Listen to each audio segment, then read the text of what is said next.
Non si sono dati per vinti i lavoratori della Berti. L'azienda, leader nei serramenti piegata dalla grave crisi economica, ha chiuso i battenti, ma i dipendenti hanno deciso di costituirsi in una cooperativa e portare avanti il lavoro di una vita, una scelta difficile e rischiosa ma consapevole. Chiaramente sono percorsi complicati, difficili, perché c'è un investimento in capitale consistente, però diciamo che l'elemento principe è proprio la possibilità dei lavoratori e la volontà di non, la dico così, stare a casa e percepire un assegno di mobilità, chiamiamolo ancora in questo modo fino a quando finisce, ma di di chiedere l'anticipo di questa somma e di investirlo a rischio nella loro attività imprenditoriale. Il presidente della cooperativa, che si è appena costituita, ha lavorato alla Berti per 38 anni. Non vogliamo arrenderci, dice. Possiamo farcela, è un'attività che ha un futuro. Attualmente su una quarantina di dipendenti, 22 hanno deciso di iniziare questa nuova sfida.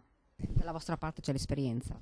Dalla nostra parte c'è l'esperienza, ci sono tanti anni di sudore, tanti anni di lavoro, tanti anni di attività, soprattutto in qualità. Il loro percorso è appena iniziato, l'iter è ancora lungo. Al momento della dichiarazione di fallimento, la cooperativa presenterà davanti al curatore una proposta. Ovviamente i lavoratori hanno diritto di prelazione. La proprietà, dal canto suo, non sembra aver nulla in contrario a questa scelta dei dipendenti.